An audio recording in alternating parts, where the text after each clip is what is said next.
Shalom semua warga kerajaan. How to glorify God through your family. Pada minggu yang lalu saya menyampaikan bagaimana Maria dan anak-anaknya. Pertama adalah Kristus. Tapi yang dari Yusuf.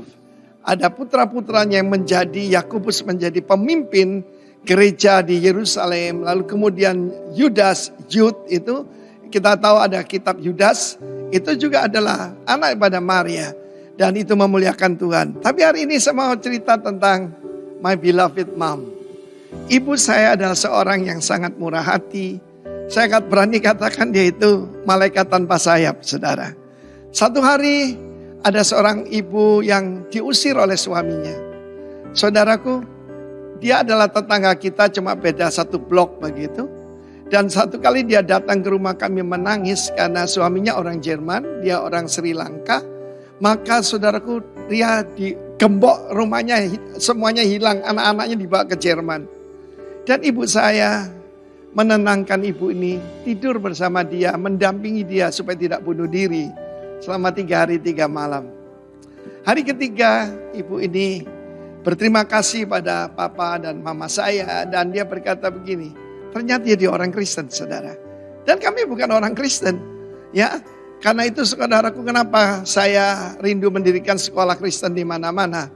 Karena saya maupun istri saya yang asalnya non-Kristen, kami belajar dasar-dasar di sekolah Kristen, saudara. Dan ibu ini berkata pada mama saya, I pray that one day, aku berdoa supaya satu hari, your family will become the pillar of the church. Menjadi pilar gereja. Perkataan gereja itu asing buat kami. Apalagi pillar of the church yang saya tahu ternyata dalam kitab. Yaitu itu adalah hadiah yang luar biasa bagi seorang pemenang dalam kitab Wahyu. Dan lihat keluarga kita. Lewat ibu saya kembali datang pada Tuhan Yesus. Maka keluarga kami sekarang ya boleh dikatakan by His grace the pillar of the church. Dan saya masih ingat kita mulai dengan sangat sederhana. Bagaimana pada waktu saya baru mulai melayani Tuhan. Saya cuma punya Alkitab dan gitar. Dan satu rumah baru yang Tuhan berikan ya. Kita buka persekutuan. Jiwa baru. Jiwa pertama adalah ibu mertua saya, saudara. Saya jadi istri saya dan ibu mertua saya. Dan kami berdoa. Ibu saya dan ibu mertua saya kedua-duanya diberkati Tuhan. Anak-anak yang melayani Tuhan. Dan lewat beliau buta melihat mujizat-mujizat selanjutnya. And here I am by His grace. Kan saya masih ingat saudaraku, rumah kita yang kecil itu tidak terlalu besar. Saudaraku dipenuhi 200 orang. Dan begitu banyak hamba-hamba Tuhan keluar dari situ. Bahkan dulu kalau yang mengangkat kursi, menata meja, itu kakak adik Samuel dan Lukas Kusuma yang dipakai oleh Tuhan ya saudaraku ya. Dan saudaraku luar biasa. Dari rumah yang kecil itu menjadi Surabaya Presenter yang memberkati begitu banyak orang. Menurut keterangan dari Bapak Pendeta Alex Abraham yang dibaptis di Betani saja lewat presenter, belum yang lain.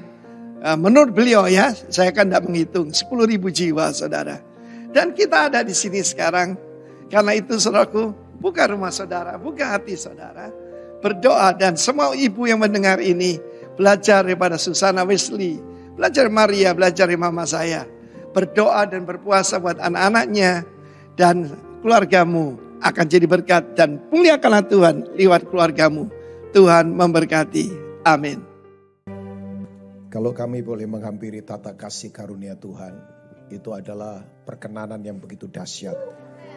Tuhan, kami sadar siapa kami dapat kehormatan untuk berdiri dan bahkan bernyanyi di hadapan tata kasih karuniamu. Terima kasih untuk anugerah ini. Ini adalah anugerah ilahi yang tidak bisa kami katakan dengan kekuatan kami. Terima kasih, kami percaya ibadah ini ada bersama dengan Tuhan. Itu cukup buat hidup kami Bapak. Terima kasih. Sekarang bersuaralah buat setiap kami. Berbicaralah secara pribadi. Baik sebagai pribadi, sebagai keluarga, sebagai gereja. Karena kami tahu Engkau tetap bersuara buat kami. Buat kami selalu mendengar seperti kitab Wahyu berkata, kami mau punya telinga yang mendengar apa yang sedang dikatakan roh hari-hari ini. Kami mau dengar baik-baik Tuhan.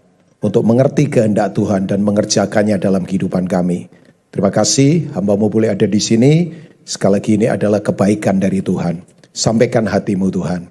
Nyatakan isi hatimu Tuhan. Berbicaralah buat setiap kami. Kuatkan kami, sehatkan kami, bangkitkan kami, terobosi kami. Terima kasih. Kami mau mengalami perjumpaan ilahi dengan Tuhan. Karena itu lebih penting daripada apapun. Kami tidak mau berjumpa dengan kebaktian yang bagus. Kami tidak hanya mau berjumpa dengan tata liturgi yang bagus. Tapi lebih penting dari semuanya itu. Kami berjumpa secara pribadi dengan Tuhan. Karena itulah yang kami kejar dalam kehidupan. Terima kasih Bapak. Terima kasih. Sekali lagi bersuaralah. Tuhan dimuliakan, Tuhan ditinggikan, Tuhan diagungkan di tempat ini. Semua ini tentang Tuhan, bukan lagi tentang kami. Hanya untuk kemuliaan nama Tuhan. Dalam nama Tuhan Yesus, jemaat yang siap diberkati. Mari katakan. Amin, amin, amin. Silakan duduk. Shalom Bapak Ibu. Saya sungguh bersyukur hari ini boleh ada di gereja Rock yang ada di Makassar.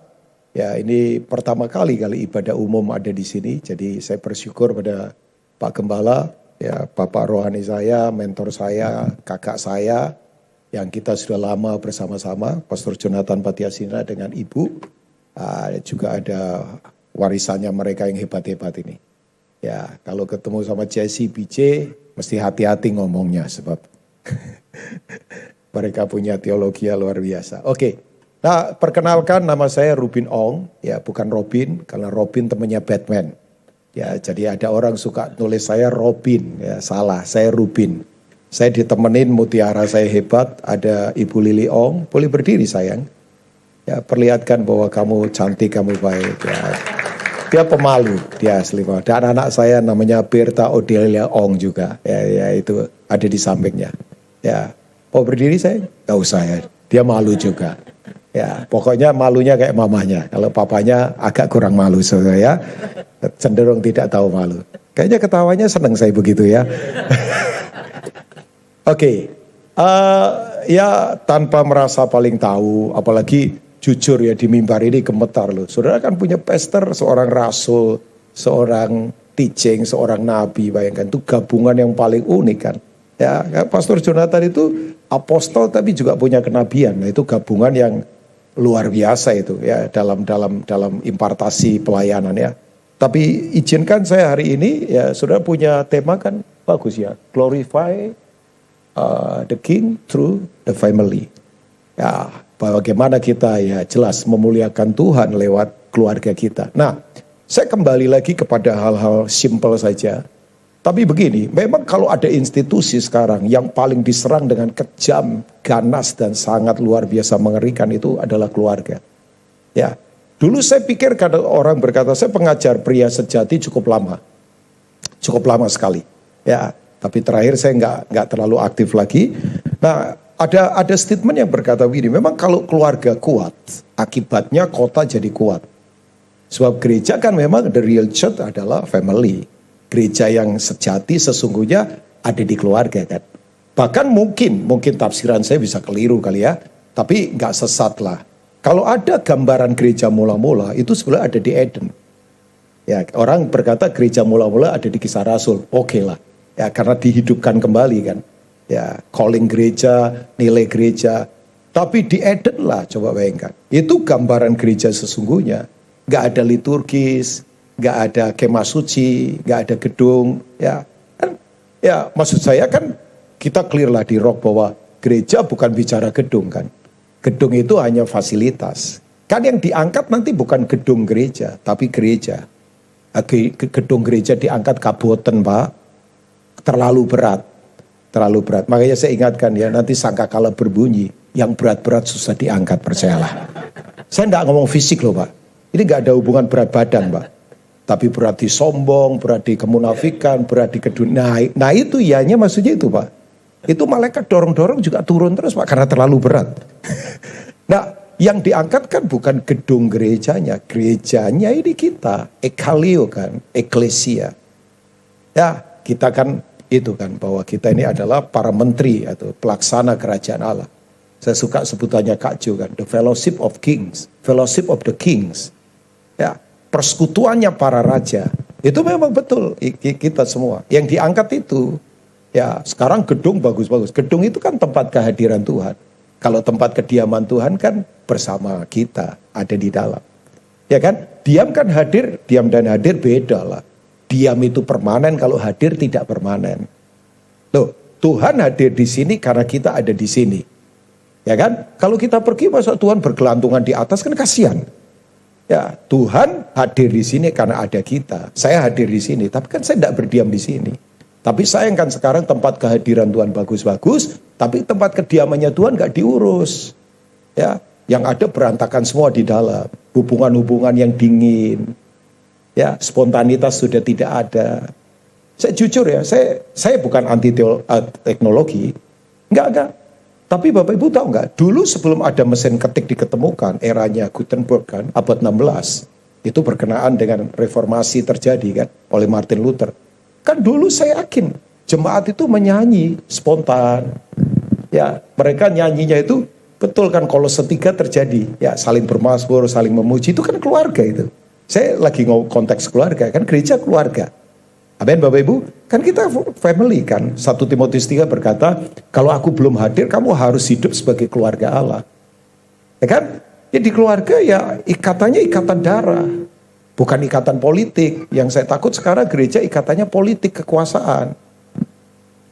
Nah, mulai agak dalam ini sebetulnya ya. Ya enggak, kita kan ikatannya ikatan darah. Kita punya darah yang sama. Amin? Darah kerajaan Allah, darah Kristus. Bukan ikatan yang lain kan. Ya, betul ya Bapak Ibu. Kan ini organisme kan. Family itu kan organisme, bukan organisasinya. Ya, oh iya dong. Identitas kita kan bukan organisasi, tapi organismenya. Di mana sel-sel, hormon-hormon berfungsi secara sempurna.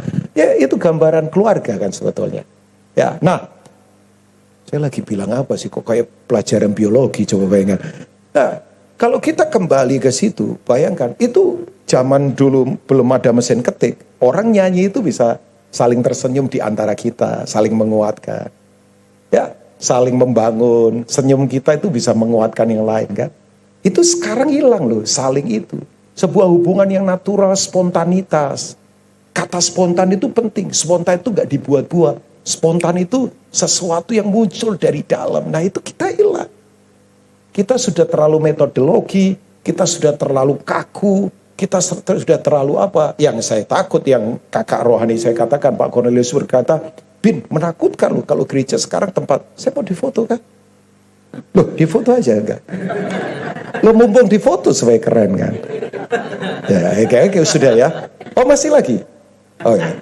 Enggak, saya pernah difoto, mulut saya terbuka, enggak asik kan? Ada, sudah ya? Oke. Loh, mumpung difoto, fotonya bagus lagi, ya, tuh stylenya bagus ya. Oke, pengganggu pewahyuan sebetulnya hilang tiba-tiba.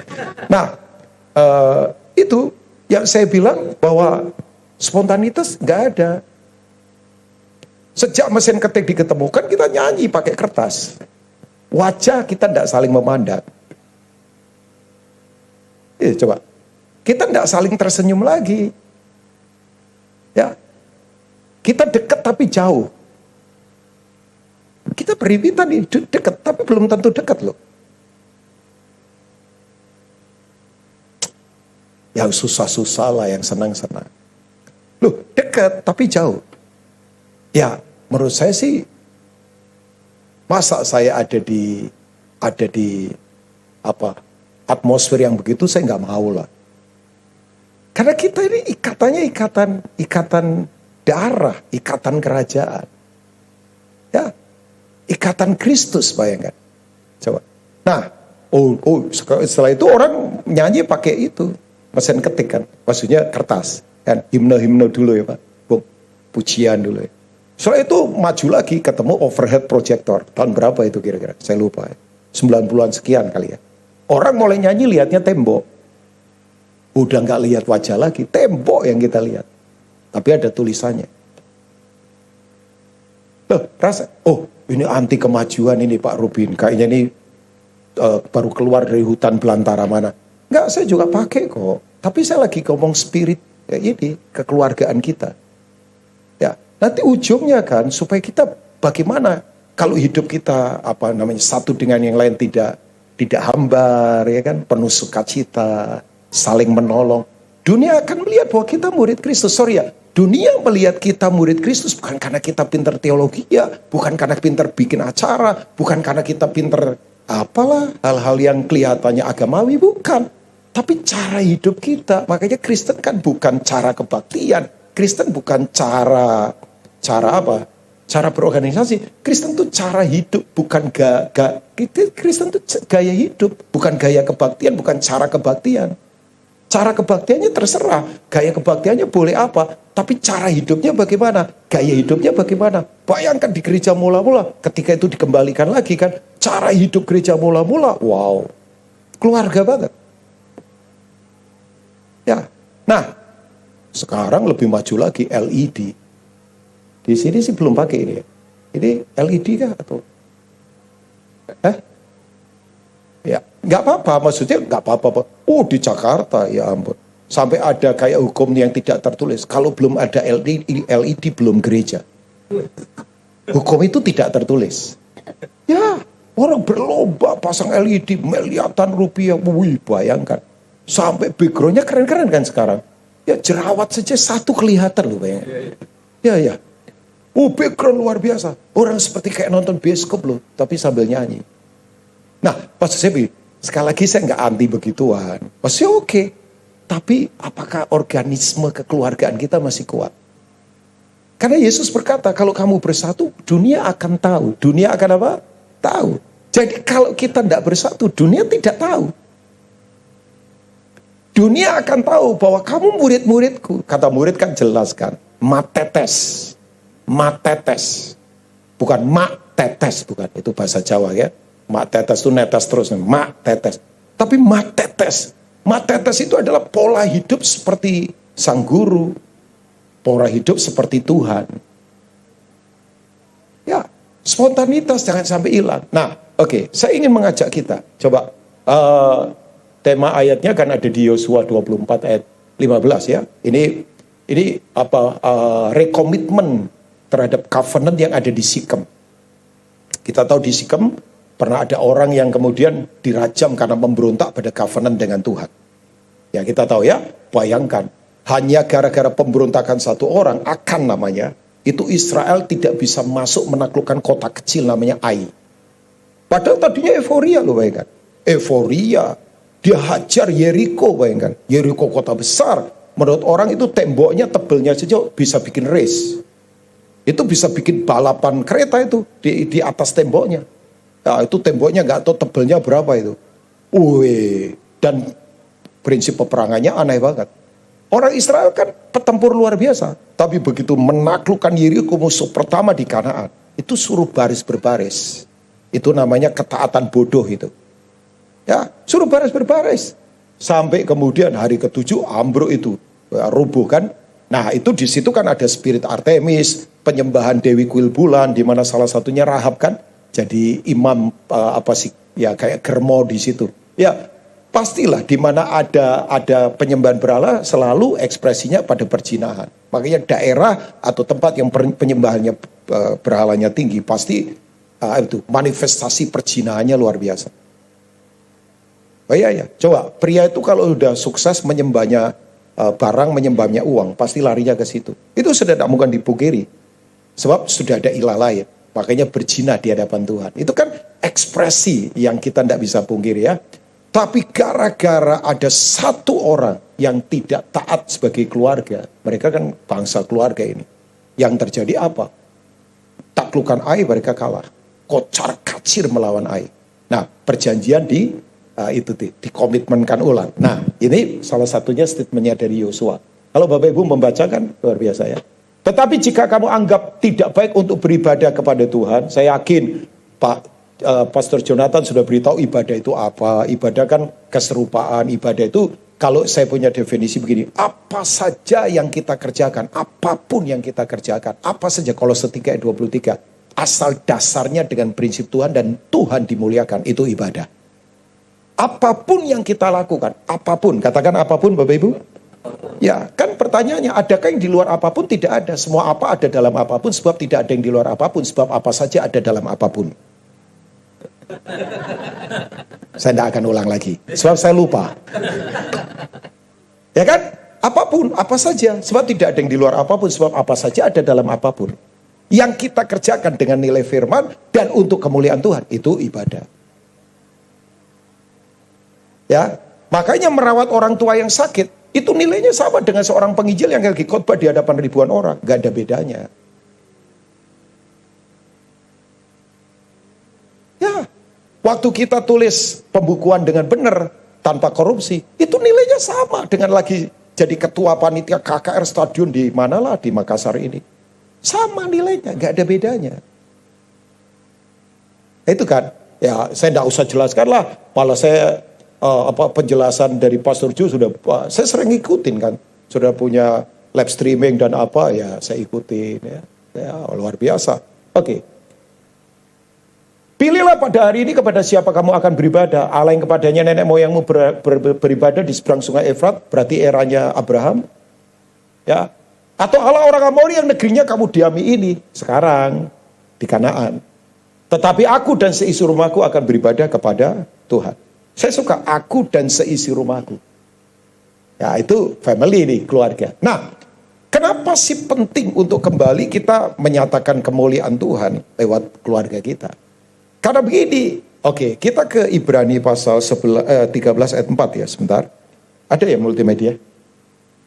Thank you. Ibrani pasal 13 ayat yang keempat. Muncul kata, saya suka sekali, namanya kehormatan. Honorable. Itu muncul kata itu ya. Itu bahasa aslinya itu ditulis dengan kata timios. Ya, timios. Itu sakral, cemerlang, terhormat. Oh, gak ada ya? Saya bacakan. Ibrani pasal yang ke-13 ayat yang keempat. Bapak Ibu coba lihat di, Bapak Ibu punya Alkitab ya. Ya, coba dilihat ya sebentar. Oh, ada kok itu. Thank you. Ada ya? Sudah ya. Hendaklah, kalau ketemu kata lah itu berarti kata perintah. Ini raja yang memerintahkan. Lah, berdoalah, berjaga-jagalah. Itu berarti kata perintah, bukan kata undangan. Undangan beda dengan perintah. Undangan kalau nggak dilakukan, ya nggak ada hukuman. Tapi kalau perintah, itu berarti as king dia berbicara. Saya kalau diundang misalnya, siapa di sini misalnya Ibu Ita atau kakak senior saya Pak Harli misalnya, menikahkan anak, saya diundang. Pas waktu saya nggak bisa, ya saya berkata, Pak, saya nggak bisa loh. Tapi kan nggak ada punishment apapun terhadap saya, wong undangan. Tapi kalau perintah, oh jangan coba-coba. Saudara, makanya melanggar perintah dari pemerintah, ya pasti ada punishment. Nah, ini raja ini yang berbicara. Ya, ini penting banget. Ya, suara Tuhan kan penting, perintah Tuhan penting. Jemaat Rock yang percaya katakan amin. Kamu semua penuh hormat. Nah itu Timios, terhadap perkawinan. Dan janganlah kamu mencemarkan tempat tidur, sebab orang-orang sundal dan pezina akan dihakimi Allah. Yang saya kagum adalah begini, hormatnya itu pada lembaga institusi keluarga ini.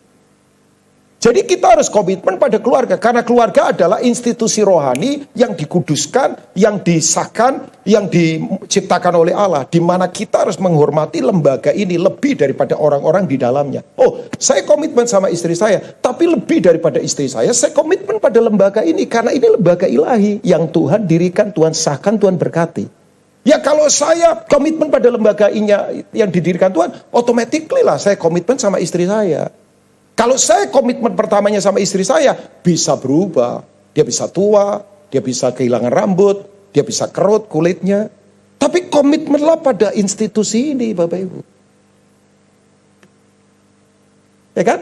Karena ini institusi ilahi. Ini institusi yang ditabiskan Tuhan. Di mana memang keluarga adalah sebuah penggambaran hubungan yang paling hakikat antara Kristus dengan jemaat. Efesus 5 berkata, ini the great secret, ada rahasia agung. Yang aku maksudkan adalah hubungan Kristus dengan jemaat. Keluarga.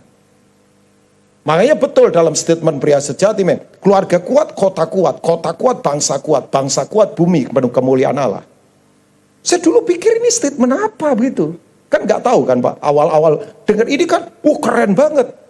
Keren kan? Itu awal-awal sekian puluh tahun yang lalu Kak Ina. Pewahyuan itu kan mengagetkan saya. Bahwa keluarga kuat akan mengakibatkan kota kuat. Kota kuat akan mengakibatkan bangsa kuat. Bangsa kuat akan mengakibatkan adalah bumi penuh kemuliaan Allah. Kenapa kok saya nggak nyebut gereja? Karena identitas gereja kan memang kota dan bangsa. Muara pergerakan gereja itu bukan organisasi. Bukan memperbesar organisasi. Muara pergerakan gereja adalah kota dan bangsa. Mazmur berkata, mintalah koma, bangsa-bangsa akan aku berikan. Minta apa saja. Tuhan mau wariskan kita, legacy kita adalah bangsa-bangsa. Jadi the key of revival itu keluarga. Makanya kenapa keluarga diserang dengan cara sadis. Misalnya dengan pergerakan LGBT atau apa saja. Itu bukan sekedar isu-isu tuntutan HAM. Tapi sudah memang orang berkata begini, jangan berkeluarga. Karena keluarga itu kaki tangannya Alkitab. Yang memang menghalangi semua kedagingan. Ya dong, orang kalau berkeluarga kan kata covenant penting sekali. Dan itu membuat kita tidak bisa sembarangan karena kita terikat janji. Nah itu, gereja itu sebetulnya seperti itu. Loh, Pak tergoda nggak kadang-kala pengen jalan cepat, hasil mantap? Oh tergoda. Tapi kan kalau saya lakukan itu nanti Kak Ina malu dengan saya. Saya hati-hati karena yang saya lakukan. Itu Kak Jo, Kak Ina akan kena imbasnya. Oh ini sama Jonathan sama Ina ini. Rusak ini orang ini.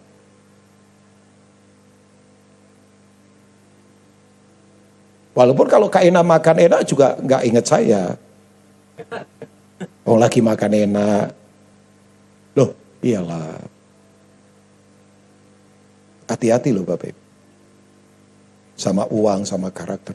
Sebab yang kita lakukan salah. Itu imbasnya. Roh kena, pemimpin kena, semua kena. Oh kita begituan sudah sering Bapak Ibu. Rekan-rekan kita bikin masalah. Coba Kak Ina ya. Ya kita kadang-kadang, wah ini teman-teman, ini rekan-rekannya Rubin, oh ini rekan-rekannya Pastor Jonathan ini kena kita. Padahal kita baik-baik loh. Sudah gak lihat saya baik? Tapi ya itu makanya saya hati-hati.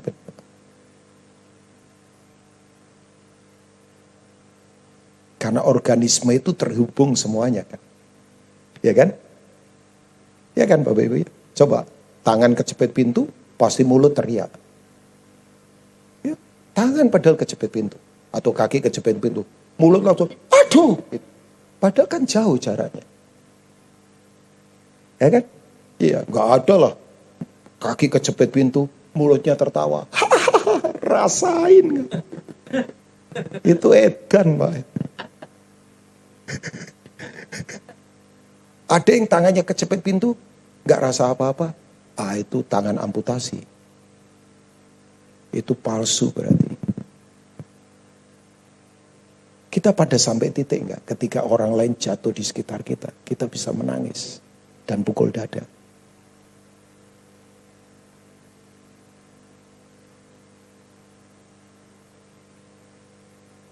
Ya. Kalau belum ya apa bedanya kita sama organisasi lain.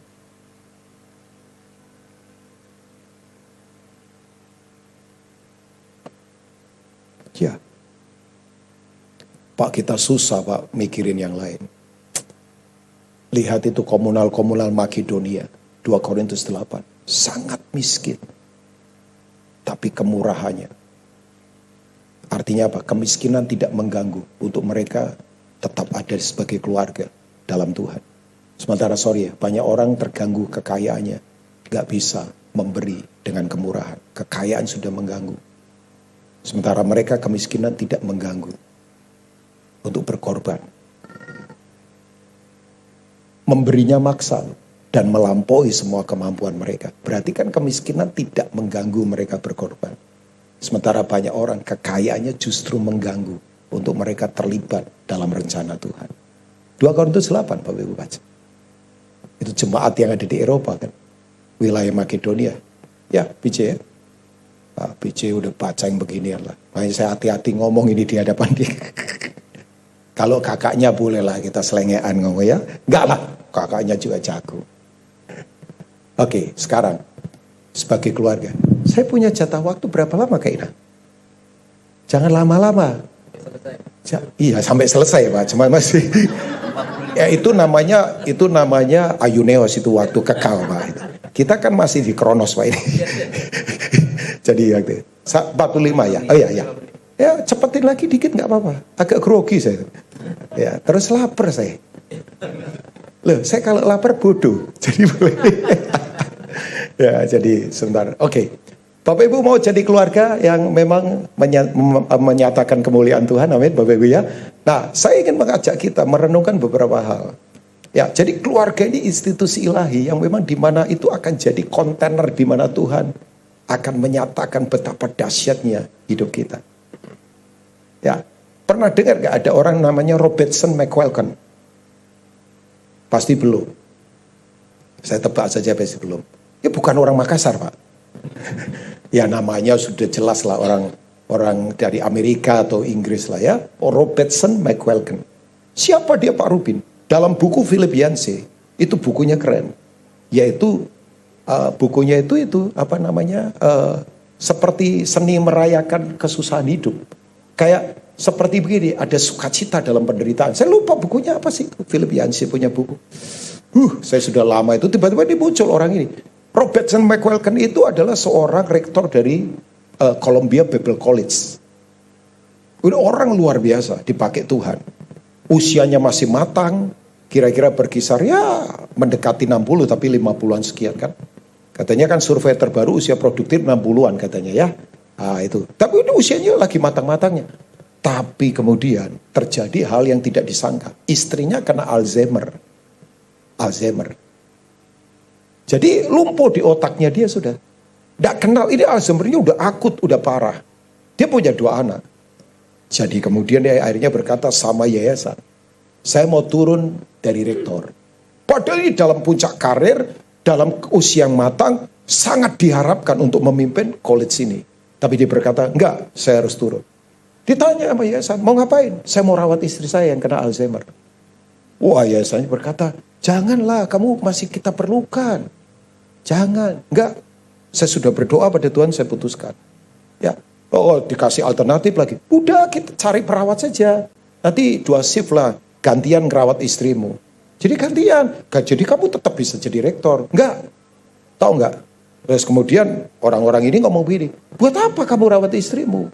Toh istrimu kena Alzheimer, pasti istrimu tidak kenal kamu. Ya betul lah, logiknya kan gak kenal siapa suaminya lagi. Jadi buat apa? Istrimu pasti gak kenal kamu. Tahu gak jawaban dari pria hebat ini? Dia berkata begini, istri saya gak kenal saya gak apa-apa. Yang penting saya kenal istri saya. Saya tutup buku itu, saya pukul dada, tapi gak kenceng-kenceng ya, pelan-pelan ya. Saya berkata, coba para pria begini. Wong pria kadang-kala ya. Belum Alzheimer saja sudah mengalzheimerkan diri kok.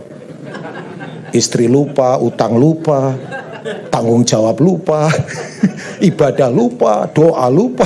Padahal belum Alzheimer, sudah mengalzheimerkan diri. Tahu ya maksud saya kayak agak dalam itu bahasa sebetulnya. Yang ketawa ya agak terpukul sedikit lah sebetulnya. Saya juga ketawa makanya saya terpukul kan.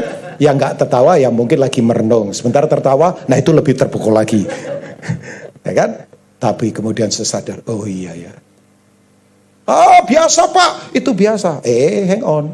Yang terjadi apa? 2 anaknya berkata begini, kita akan layani Tuhan. Karena kita lihat gambar dari orang tua kita. 2 anaknya dipakai Tuhan. Powerful. Bukan karena ngalami bapaknya pendeta, tapi ngalami nilai apa yang bapaknya bangun di keluarga. Karena ada banyak orang, anak pendeta, cuman ngalami bapaknya pendeta. Tapi tidak pernah mengalami nilai apa yang diyakini oleh bapaknya. Sebab, itu. Gambarnya aja. Oke, nah sekarang saya langsung tarik beberapa hal. Yang pertama, memang gak ada cara lain. Untuk kita menyatakan kemuliaan Tuhan, firman itu harus dipraktekkan secara nyata. Bahasanya Pak Cornelius Swing bagus banget. Harus diwejawantahkan. Harus dipraktekkan sampai terembody dalam kehidupan kita. Saya meyakini, oh ya itu bahasanya, saya pinjam dari kakak senior saya, Pak Cornelius Wing, satu tim dengan kita. Dia berkata, kita harus wejawantahkan memang. Harus kita sampai terembody. Memang harus sampai betul-betul praktek secara nyata. Jadi firman itu harus teraplikasi dalam kehidupan secara praktis. Itulah pusat kemuliaan. Ya, sorry lah, kita ini sudah terlalu banyak tahu teori, tahu berteologi ya. Yang penting praktek sekarang ini. Dan saya sadar, makanya tadi saya katakan, gambaran di Eden itu gereja mula-mula. Gak perlu ada liturgi, gak ada mimbar. Ya jangan ngomong gak ada LED lah, memang belum waktunya ya waktu itu ya. Bukan, maksud saya spirit spontan, apa adanya. Ya kan? Makanya kan, ya itu, keterbukaan, ya mereka telanjang gak malu. Betul kan? Ya akibat dosa mereka kemudian coba menutupi ketelanjangan. Makanya satu-satunya makhluk di bumi ini yang cara berpakaiannya dari luar ke dalam hanya manusia. Semua makhluk yang lain cara berpakaiannya dari dalam keluar. Saya ulang lagi, satu-satunya makhluk di bumi ini yang cara berpakaiannya dari luar ke dalam hanya manusia. Semua makhluk yang lain cara berpakaiannya dari dalam keluar. Coba saja domba digundulin. Gak ada rombongan pergi ke supermarket beli baju. Ditanya, ngapain? Beli baju kedinginan. Bajunya keluar sendiri, bulunya keluar sendiri. Kalau kita jangan coba-coba, dari kamar mandi itu langsung keluar. Nanti muncul sendiri. Oh, saudara akan dimasukkan ke rumah sakit jiwa. Satu-satunya makhluk yang cara berpakaiannya dari luar ke dalam, itu hanya kita setelah jatuh ke dalam dosa. Sebelum jatuh ke dalam dosa, makhluk manusia itu berpakaiannya dari dalam keluar. Kemuliaan Tuhan menutupi mereka. Mereka telanjang tapi gak malu. Itu karena ada glory of God, ada kualitas Tuhan kan. Yang menanggung mereka. Makanya sorry ya, banyak keluarga yang karena nggak ada kualitas. Ya caranya pakai apa? Mobilnya mentereng, rumahnya mentereng, semua catnya tebal-tebal. Sorry, semua cat tebal itu menunjukkan kualitas nggak ada. Saya nggak ngomong lipstick loh, ibu-ibu jangan marah sama saya ya. Nggak, sebab begini, coba. Bapak ibu yang suka kayu-kayu jati lama, coba. Saya ketemu temen, penggemar kayu jati, rumahnya gede sekali, nggak terlalu gede sih. Ya sama halamannya hanya 1,3 hektar. Di perbatasan itu lagi, Jakarta Selatan. Belakangnya ada sungai. Ya, dia punya apa sih namanya, kayak bengkel begitu. Wih, itu ukiran Pak Arli. Itu bisa kira-kira 0,5 mili ngukirnya. Ya. Tapi kemudian saya lihat, loh, ini kayu gak dicat. Saya tanya, ini kayu apa? Wah, dia jelaskan. Jati sekian puluh tahun yang lalu, terus kayu apa, saya nggak terlalu tahu Pak. Tapi betul, kelihatan urat-uratnya, kelihatan apanya ya, semua pori-porinya. Tapi memang berkualitas. Dia tunjukkan saya, itu toolsnya untuk bikin itu pertukangan. Wih, itu nggak tahu, impor dari mana, dari Jerman atau apa, merek-merek tertentu Pak. Ya, kelihatannya natural semua. Nggak pakai cat biru, putih, kuning, hijau, begitu enggak, gagangnya Pak. Oh, saya tanya harganya berapa? Begitu dia sebutkan angka, saya bahasa roh mendadak Pak. Karena mahal. Ya, tapi betul, semua yang berkualitas, tidak perlu polesan apapun. Tidak perlu ditutup-tutupi dengan pencitraan apapun. Gak perlu. Ada banyak orang mesranya kalau di kamera, mesranya kalau di hadapan banyak orang. Tapi di rumah, dingin. Omongannya nyakitin sama yang lain. Udah selesai yang begituan. Sorry ya, semua yang kita lakukan di sini kalau tidak menyentuh dan membangun di kehidupan di luar sana, itu nothing. Dan Tuhan sebenarnya nggak berkenan. Saya nggak pakai bahasa yang lebih keras lagi. Pak, liturgis kita begini, kalau tidak membangun menyentuh semua yang di luar sana, Pak. Aduh. Saya kadang tanya, ini pendeta loh, berani bertanya begini. Apakah tiap minggu itu Tuhan butuh dengan apa yang kita lakukan? Pendeta butuh.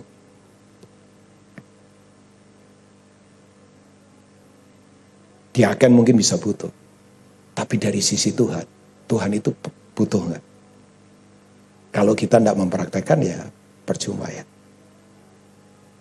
Ini saya pendeta loh Pak. Pekerjaan saya memang kan hamba Tuhan. Tapi saya berani merenung itu. Ya maaflah, saya belajar untuk tidak cari apapun di pelayanan.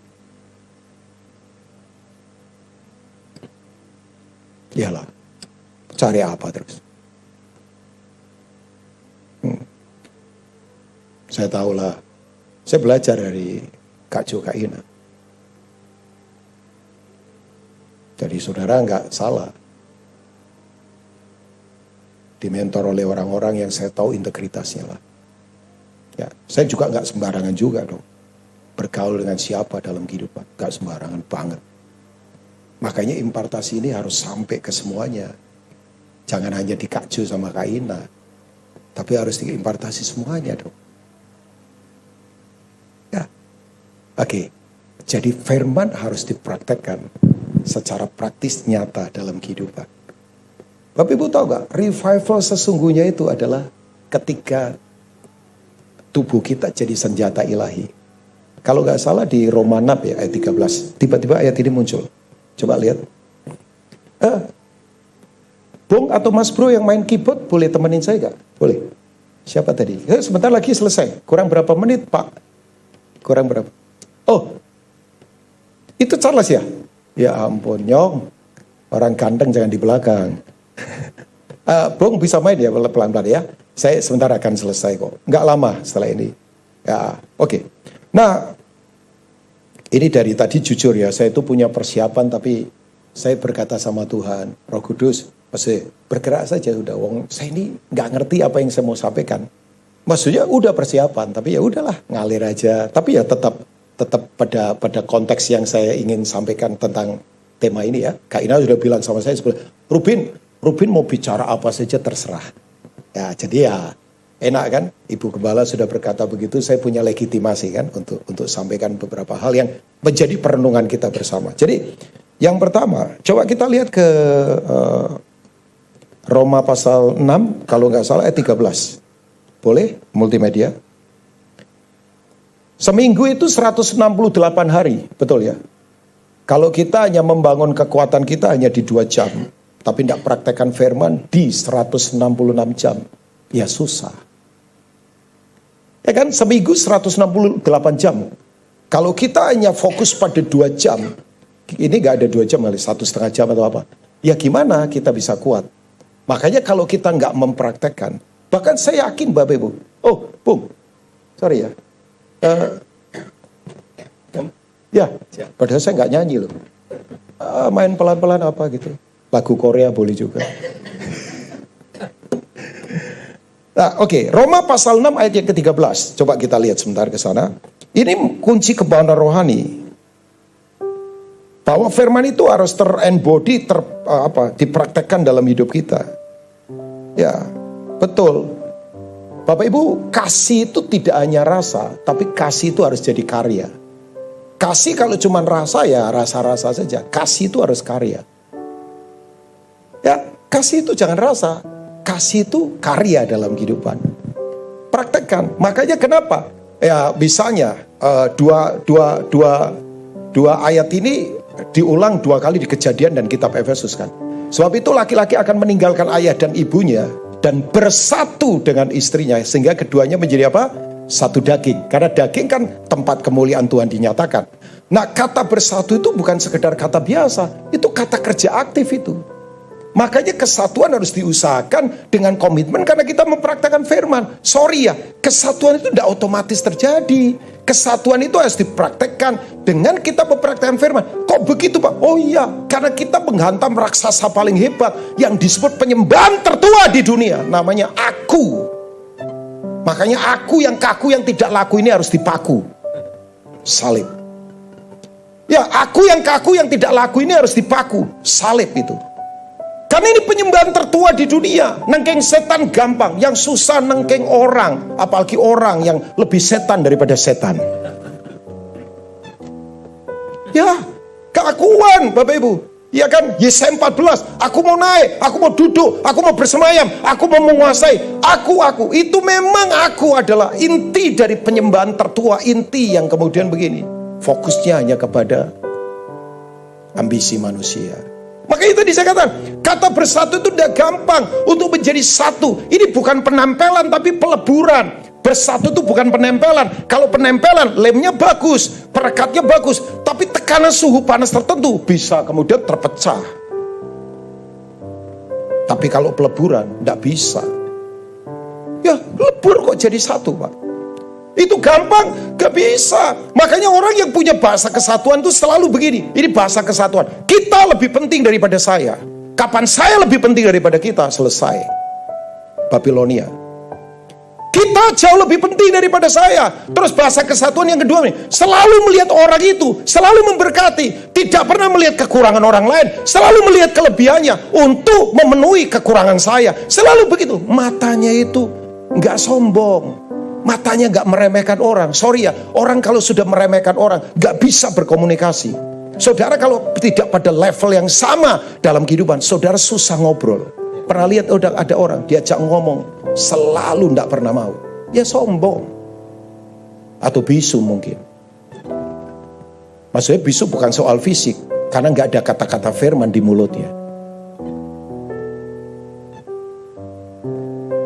Ada suami yang suka meremehkan istri, ya berarti itu nggak berupaya untuk mempraktekkan firman. Oh Pak Ruben kan, ini Bapak melanggar kasih karunia. Bukan, ada bagian Tuhan, ada bagian kita. Kan kita tidak diciptakan seperti robot. Pokoknya Tuhan sudah selesaikan. Oh iya, tapi kan ada bagian kita. Kenapa Tuhan kasih kita free will?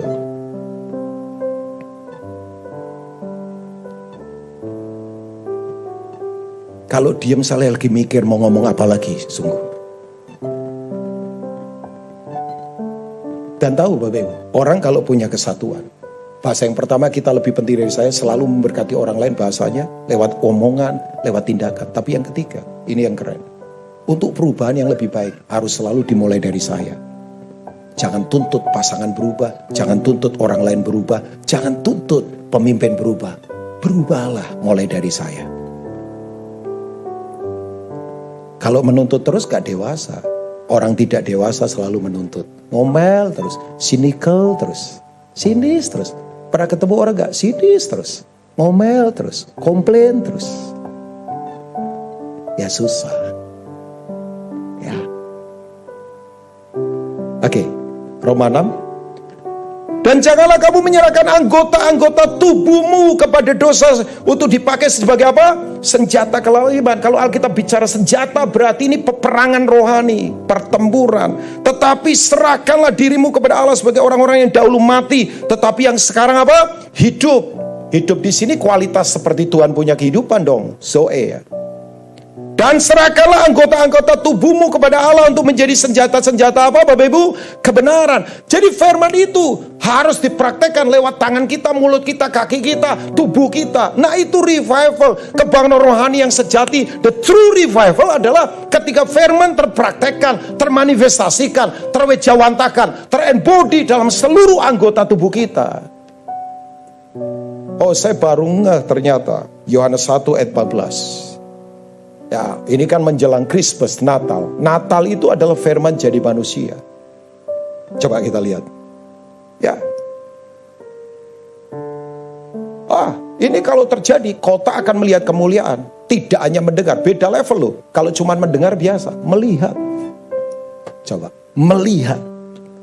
Melihat kualitas. Melihat, kualitas keluarga-keluarga di roh. Melihat kualitasnya. Ya, kesetiaannya, pengorbanannya, apalagi, banyak hal kualitas rohani yang muncul. Makanya betul, firman itu telah menjadi manusia, dan diam di antara kita. Dan kita telah apa, Bapak Ibu? Melihat kemuliaannya. Katakan melihat, Bapak Ibu. Bukan hanya mendengar, kesaksian hebat, mendengar, oke. Tapi ini melihat bukti, ada bukti yang terlihat, ada gambar yang terlihat, ada keteladanan yang terlihat. Orang berkata, ya ampun saya melihat ini. Saya jujur lagi sedih sekarang ini, karena hampir semua institusi itu tidak lagi direspeki, termasuk di pelayanan. Karena kejatuhan luar biasa. Tapi kan kita jangan komplain dan tuntut orang-orang lain kan.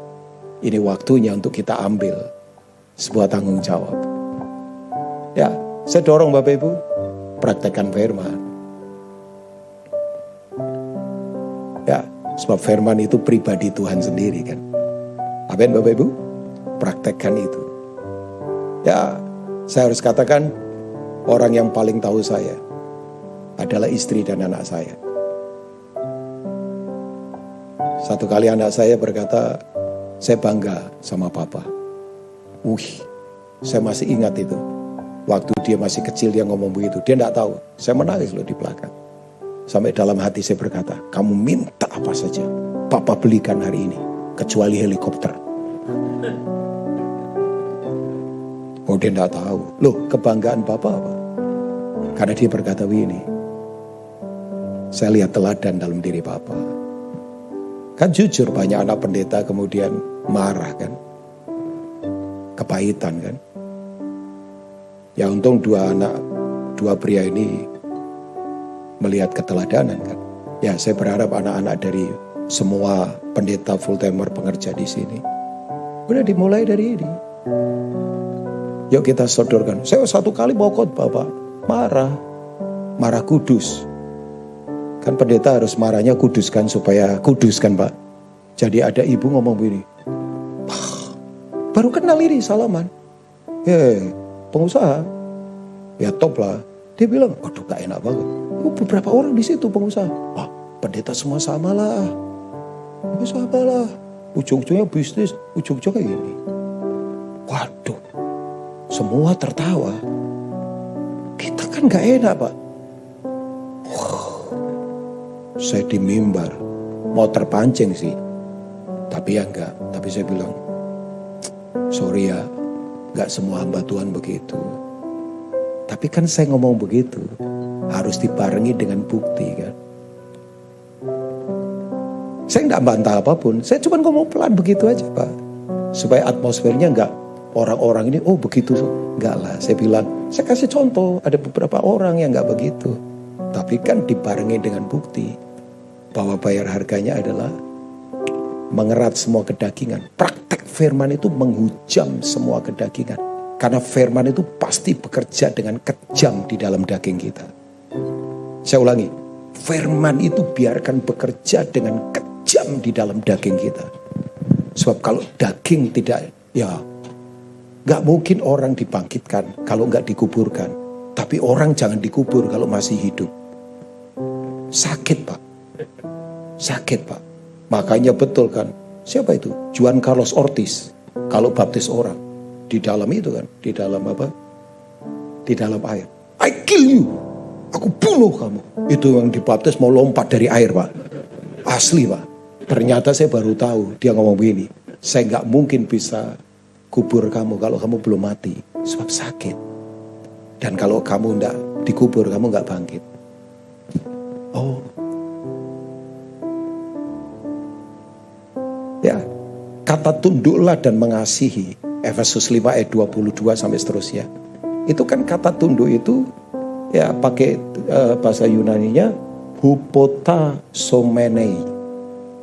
Itu artinya begini, hupotasomenei itu artinya menempatkan diri di bawah. Artinya menyerahkan diri. Ya. Perempuan wanita tunduklah pada suamimu. Tapi berikutnya kan keseimbangannya, suami kasihlah istrimu. Agapate. Itu artinya suami memberilah dirimu. Sama saja dengan menempatkan diri. Jadi saling terjadi. Praktek begitu gampang. Pak, kita punya gelar teologi yang tinggi. Gampang praktek begitu. Pak Rubin kan pelayanan. Gampang praktek begitu. Ya, saya hina diri saya sendiri. Sebab kalau saya enggak kemudian matikan dan praktekkan firman. Pak His tadi saya apa? Di keluarga saya tidak perlu pakai mimbar. Saya tidak perlu berkhotbah. Keteladanan saya akan membuktikan.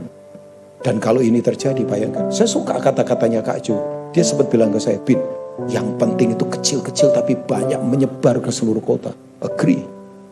Kecil tapi banyak. Kayak sel kanker yang nyebar. Makassar itu coba kalau disebar keluarga-keluarga yang mempraktikkan firman, kemuliaan Tuhan pasti dinyatakan. Dan orang melihat. Dan orang melihat. Saya tutup dengan yang kedua. Tepuk tangan saudara itu kode saya harus selesai. Jadi saya akan selesai. Saya tahu kode itu Bapak Ibu. Saya tahu. Bung jangan tertawain saya. Itu kode saya harus selesai. Tapi yang kedua. Menyatakan kemuliaan Tuhan. Bagaimana caranya? Nah ini dia. Yuk, lahirkan, lepaskan generasi berikutnya untuk terlibat dalam kehendak Tuhan. Amin. Saya nggak tahu, saya kerasa kuat sekali waktu saya kan kesini juga menangis dulu sama Tuhan, berdoa, menangis, makanya saya bisa ketawa kan di sini. Menangis dulu baru ketawa. Kalau saya ketawa terus kan nggak, di sini bisa menangis. Saya menangis, saya berdoa, Tuhan mau bicara apa? Ya itu tadi saya kata, sudah Bu, udah dengar khotbah bagus-bagus, pengajar gembala sudah, ya itu ya pengajar yang sangat profetik, tajam. Coba bayangkan, pewahyuannya bisa maju sekian tahun, bayangkan. Ngikuti Kak Jo itu tidak gampang loh. Dan Kak Ina semua tahu, resikonya kita tidak mudah. Ya kan Kak Ina? Kadang disalah mengerti loh. Kita pernah di blacklist beberapa tempat, ya kan? Ya bayar harga lah Kak Ina. Tapi kan saya tetap setia kan Kak Ina. Sudah pikir enak-enak kita di tim? Enggak. Disalah-salah mengerti, sering banget. Ya. Nah, saya kemudian kuat sekali Tuhan taruh ini buat kita semua. Karena memang kan betul, Kejadian 1 ayat 28 itu adalah awal Tuhan melakukan penugasan terhadap keluarga. Tuhan memberkati. Betul, Kak Jo kan berkata, berkat itu abilitas, kemampuan untuk kita kemudian mengerjakan kehendak Tuhan. Makanya betul kan, kita itu bekerja bukan untuk yang lain. Kita bekerja untuk mengerjakan kehendak Tuhan. Kita punya abilitas, kita punya kemampuan. Makanya kita perlu diiluminasi untuk mata hati kita diterangi bahwa sumber kita tidak terbatas. Kuasa Tuhan ada di dalam kita tidak terbatas. Amin Bapak Ibu. Exercise itu, latih itu. Makanya betul, jangan minta yang biasa-biasa. Mintalah sesuatu yang luar biasa. Asal itu untuk kemuliaan Tuhan, Tuhan setuju. Saya tidak ngajarin sombong loh. Wah sombongnya ini orang ini. Enggak. Tapi mintalah hal-hal yang dahsyat untuk nama Tuhan dimuliakan. Nah, saya kembali ke sini bahwa kata be fruitful and multiply, ya, itu kan bicara apa? Menyebarkan gambar ilahi lewat keturunan yang kita bangun. Keturunan tidak hanya anak-anak jasmani. Ada beberapa hamba Tuhan tidak punya anak secara jasmani, ya. Pastor Gembala senior saudara Pak Timotius Arifin kan juga nggak ada anak jasmani. Kemudian Pak Franky Utana, kemudian teman-teman saya beberapa para pelayan nggak punya. Tapi anak-anak rohani mereka di mana-mana menyebarkan. Makanya betul, kita kalau tidak ada di movement pasti membangunnya monumen. Nah movement ini anak-anak rohani kan, berbuah itu adalah buah yang lebat dan buah tetap, ya jelas itu jelas. Itu anak-anak rohani. Belajarlah dari Absalom, gagah begitu luar biasa, ahli strategi, tapi buat apa? Matinya menyesakkan sekali, bahkan dibangun monumen kan. Kalau Bapak Ibu baca di kitab 2 Samuel pasal 18, dia bangun monumen di lembah raja. Karena gak ada anak-anak rohani yang kemudian melanjutkan apa yang harusnya dia kerjakan dalam kehendak Tuhan. Nah, saya ingin mengajak kita, saya selesai dengan ayat-ayat ini. Coba kita lihat di Mazmur 127, ini ziarah dari Salomo. Siapa Salomo? Ya kita tahulah. Diwariskan kekayaan oleh bapaknya luar biasa. Menurut catatan dia membangun the first temple, itu kira-kira kalau kurs sekarang 1.700 triliun. Karena emas semua,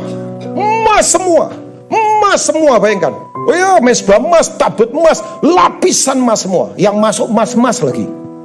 Para imam kan. Jadi itu emas semua. Orang paling pinter. Oh iya, kalau mau ngomong tentang apa? Istri paling banyak. Mau cari yang model apa ada. Separuh keriting, separuh lurus.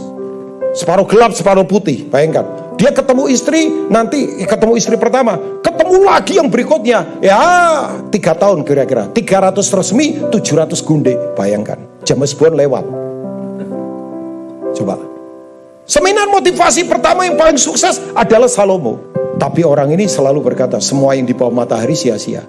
Nah, dia berkata dalam kitab Mazmur. Saya selesai, setelah ini kita berdoa. Ayat 4 sampai ayat yang kelima. Ini Mazmur ziarah. Kalau ziarah itu berarti ibadah. Ya, ini bukan ziarah meratap ke kuburan, bukan. Tapi ini perjalanan ke Yerusalem. Itu disebut dengan ziarah. Seperti anak-anak panah di tangan pahlawan, demikianlah anak-anak pada masa muda. Ayat yang kelima, berbahagialah orang yang telah membuat penuh tabung panahnya dengan semuanya itu. Itu anak-anak yang ada di tabung panahnya. Ia tidak akan mendapat malu apabila ia berbicara dengan musuh-musuh di mana? Pintu gerbang. Nah, yang saya fokus pada kata itu, anak-anak itu harus di tangan para pahlawan, bukan di tangan sembarangan. Saya ulangi, anak-anak harus di tangan para pahlawan, bukan di tangan orang sembarangan. Dalam terjemahan Inggris muncul kata a mighty man, pria yang perkasa, orang-orang yang perkasa. Ya, perkasa di sini ya bicara soal spirit kan, soal pikiran, mentalitas yang kuat. Tapi saya mau katakan Bapak Ibu semua, saya bersyukur loh, Indonesia itu yang saya bersyukur ya, masih banyak guru bangsa yang memang bisa jadi panutan kan. Tahu guru ya? Ya, Yesus tuh lebih banyak suka dipanggil guru daripada yang lain. Guru itu kan bahasa Sanskerta, gu itu penghancur, ru itu kegelapan. Jadi guru itu penghancur kegelapan. Yang dari Ambon banggalah dengan Om Yohanes Lemena.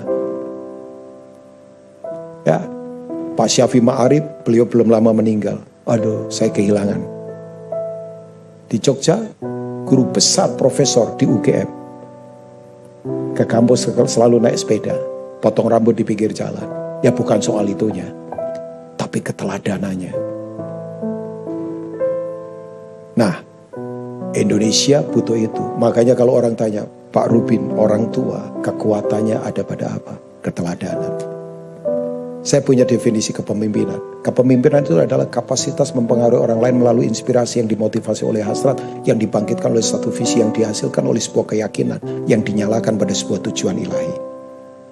Agak panjang, saya ulangi sedikit ya. Kepemimpinan adalah kapasitas mempengaruhi orang lain melalui inspirasi yang dimotivasi hasrat menyembah Tuhan, yang dibangkitkan oleh satu visi yang dihasilkan oleh faith, keyakinan, dan dinyalakan pada divine purpose. Jadi totally leadership is talking about inspiring. Inspirasi lahir dari mana? Para pahlawan. Pahlawan bicara pengorbanan. Makanya orang tua, jangan bertempur untuk sesuatu yang biasa. Bertempurlah untuk sesuatu yang lebih daripada hidup kita sendiri. Anak-anak kita. Ini kerajaan terang dan kerajaan gelap lagi rebutan buat generasi. Sementara sedih kalau lihat gereja rebutannya hanya aset, kekuasaan, uang, jadwal pelayanan. Ribut terus di situ. Ampun. Gak menghakimi lah. Wong saya juga pendeta kok. Ini tamparan buat saya. Ya. Saya sudah selesai.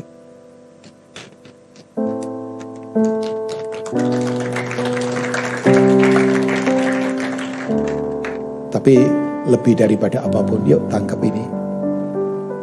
Kota ini membutuhkan gambar-gambar ilahi. Amin Bapak Ibu. Oh ya, kota ini membutuhkan teladan-teladan yang kuat. Kota ini membutuhkan keluarga-keluarga yang mempraktekkan firman dengan praktis, sederhana, spontan, apa adanya, tidak dibuat-buat. Jangan hilangin ya Bapak. Spontanitas kita hilang sekarang. Ya, kita kalau nggak hati-hati ya udah terjebak liturgi, metodologi. Ya. Oke, saya selesai. Tuhan memberkati. Mari boleh panggil berdiri Bapak Ibu. Boleh nggak kalau ada suami istri di sini atau ada yang datang dengan anak, Bapak Ibu izinkan saya berdoa buat Bapak Ibu. Mari gandengan tangan. Saya nggak mau ini kayak formalitas, enggak sama sekali, enggak ya. Makanya saya enggak akan formalitas gimana. Tapi saya percaya hari ini saudara berdiri di hadapan Raja. Saya punya pertanyaan. Adakah orang yang di samping saudara kebetulan ketemu saudara? Mungkin dulu ada yang ditentang orang tua. Mungkin dulu ada yang kemudian sampai putus nyambung lagi. Mungkin ada yang bayar harganya enggak gampang. Merintis karir begitu hebat sampai kita sekarang ada rumah misalnya. Ya rumah bisa ngontrak atau mungkin dipinjemin atau mungkin beli sendiri. Kita punya apa? Pekerjaan. Pertanyaan saya, apakah itu kebetulan? 2 minggu yang lalu di sebuah perjalanan pelayanan dengan istri dan anak, saya menangis. Karena tangisan saya katakan pada mereka, kalau kita ketemu Tuhan sekarang, kuatkah kita berdiri untuk mempertanggungjawabkan semua yang Tuhan sudah investasikan? Apakah kita tahan berdiri? Keluarga, saudara diberkati untuk mengerjakan apa yang Tuhan mau. Adakah kebetulan orang di sekitar kita? Saya dengar cucunya Pak Arli di Australia. Wow. Lahir dalam kondisi yang secara logika kedokteran, anak itu mungkin bisa punya kekurangan. Karena organ tubuh secara teori belum sepenuhnya tumbuh maksimal. Tapi kalau hari ini sehat, usia sekian bulan, adakah kebetulan? Adakah kebetulan kita bisa bersama-sama sebagai keluarga di gereja ini? Adakah kebetulan? Dengan saudara yang lalu ditolak-tolak di pelayanan misalnya, atau saudara keluar masuk dalam pelayanan misalnya di gereja, adakah kebetulan kita ada di sini?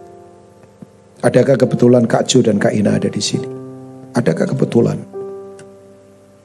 Saya yakin ada maksud ilahi. Mari dengar suaranya. Saya terbatas. Saya bodoh. Saya terbatas sungguh. Tapi saya berdoa, Tuhan berbicara. Ya, dengarkan suara Roh hari-hari ini. Dengarkan dia sedang berbicara. Yes Lord, korapashede karapataka sakoto korakalapapa. Sakene karapataka sukoto korakalapapa. Orapata karapalapashede karapapapapapa. Shekete karapataka sukoto korakalapapa. Sandara papa. Yes Lord, yes Lord, yes Lord. Tuhan, hati-hati yang dingin kobarkan kembali. Ya, kasih semangat yang tawar, nyalakan kembali Tuhan. Hubungan-hubungan yang sudah mulai renggang, Tuhan kuatkan kembali. Kami mau kokohkan kembali akar-akar pada prinsip firman yang kokoh Tuhan. Di mana kami bisa saling mengampuni, saling mengasihi. Spontan kami bisa saling memperhatikan. Tanpa ada kepentingan apapun. Karena kami tahu yang kami lakukan hanya untuk kemuliaan Tuhan. Rasa ini besar. Tapi Tuhan sedang berbicara bahwa ini hubungan Kristus dengan jemaat yang termanifestasi dalam kehidupan kita. Dan kalau Tuhan termanifestasi, kekuatan apa yang bisa mengalahkan? Tidak ada. Dalam firman itu ada terang. Dan terang pasti mengalahkan kegelapan. Kalau orang berkata tahun depan gelap, krisis semuanya, oke.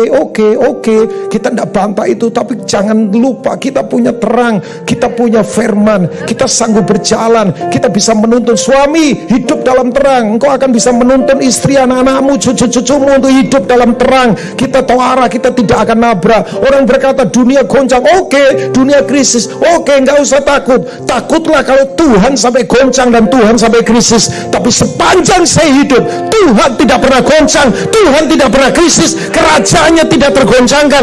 Goncang saja tidak, apalagi bangkrut.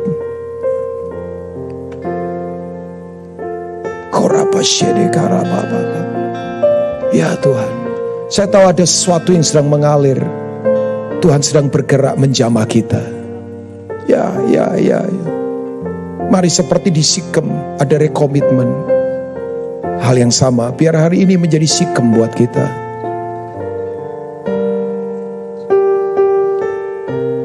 Yes.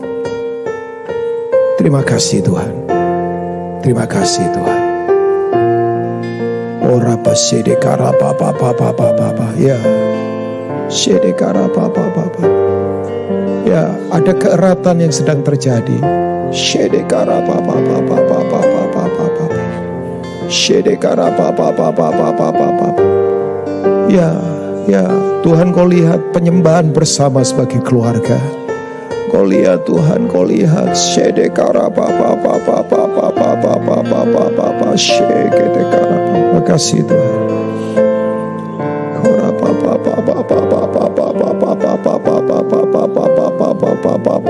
Saya percaya ada kesembuhan, ada kekuatan, ada impartasi hatinya, ada terobosan. Ada penetrasi surga sekarang. Lihatlah, ada sesuatu yang dari atas yang sedang mengalir buat kita. Thank you Lord. Ya Tuhan, makasih Tuhan. Makasih Tuhan, makasih. Sayangi umatmu. Berkati umat-Mu Tuhan. Hamba berdoa keluarga-keluarga yang kuat ada di sini. Kuat dalam iman, kuat dalam mentalitas, kuat dalam berkorban, kuat dalam bersekutu satu dengan lain, kuat dalam memberi, kuat dalam semua hal-hal yang spiritual yang hebat. Tuhan dimuliakan. Terima kasih, berkati umat-Mu. Demi nama Tuhan Yesus, katakan